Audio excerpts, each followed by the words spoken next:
હાલો ભાઈ ચૂપ થઈ દેજો. રોલ.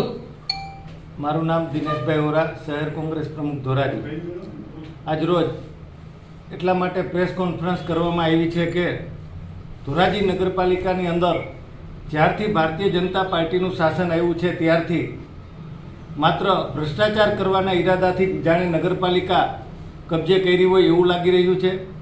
ત્યારે હું વાત કરું તો નગરપાલિકાના પ્રમુખશ્રી દ્વારા ત્રિમાસિક રાબેતા મુજબની સામાન્ય સભા 28/7/2025ના રોજ યોજવામાં આવેલ હતી.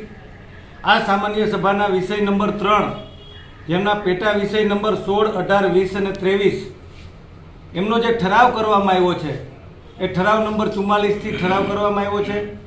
આ ઠરાવ ગેરકાયદેસર, કાયદા વિરુદ્ધનો ખોટો ઠરાવ ઊભો કરી અને નગરપાલિકાના જે લોકોના નાણાં છે હડપ કરી જવા માટેના પ્રયત્નો થઈ રહ્યા હોય તેવું અમને લાગ્યું છે.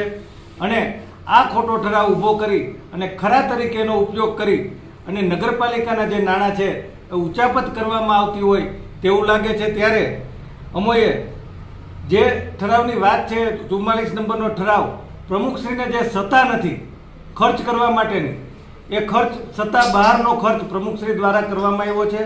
તેમજ આ બાબત અમારા ધ્યાને આવતા અમોએ ધોરાજીના મહેરબાન પોલીસ ઇન્સ્પેક્ટર સાહેબ સમક્ષ ભારતીય ન્યાય સંહિતાની કલમ 336(1), 335, 336(2), 338, 336(3), 340(1), 344(2) અન્વયે કોગ્નિઝેબલ ગુનાની લેખિત ફરિયાદ પણ કરેલ છે, જેમના પુરાવાઓ